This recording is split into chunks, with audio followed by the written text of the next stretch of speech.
All y'all know exactly which cliché this review could easily be built around. I never expected a camera this size to take great pictures.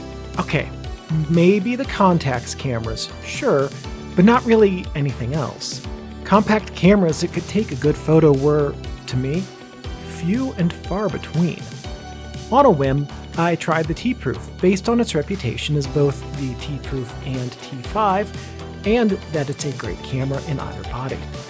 It's quirky, it has some weird features like the impossibly-tiny waist-level finder that just feels like a gimmick. But it's a great camera, and the images it created consistently outperformed what I expected, with an asterisk. That asterisk is that this camera needs good film. Shooting Portra 400, for instance, yielded stunning image results. Shooting UltraMax 400 as a counterpoint did not.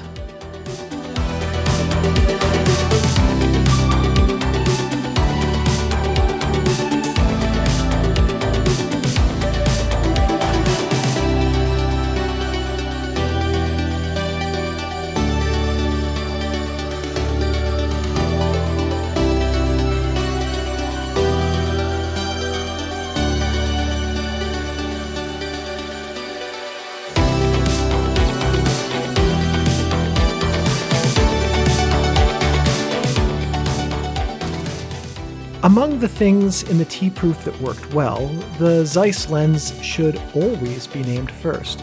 The little 35mm f3.5 never felt too wide, rarely felt too narrow, and consistently delivered good image quality across the frame.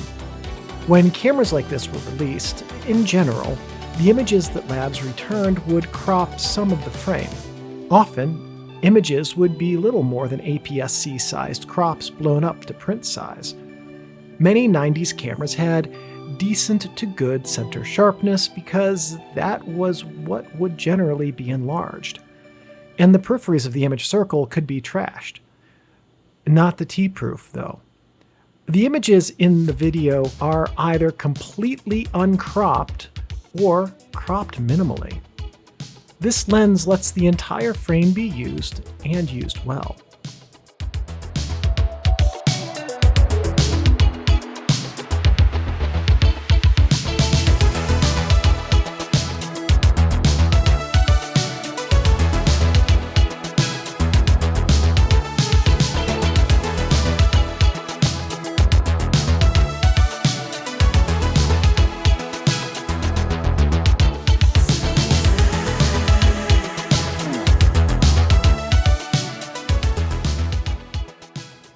The T-Proof, to me, is proof that a camera this size can be good, and I think this is a huge compliment. It led me to start exploring the compact camera space, and as I record this, I'm using a Ricoh R1S and have an Olympus Trip 500 and an Olympus Epic DLX en route. I would have picked up neither of those had the T-Proof not delivered much better than expected. Until a year ago, and today is the anniversary of that. When my T-Proof arrived from Japan, I wrote off the entirety of the compact camera market as silly and low-end with no serious potential to be a good photographic tool. Any camera that can change the perspective of someone who has completely written off a whole market segment, well, that's gotta be a good thing.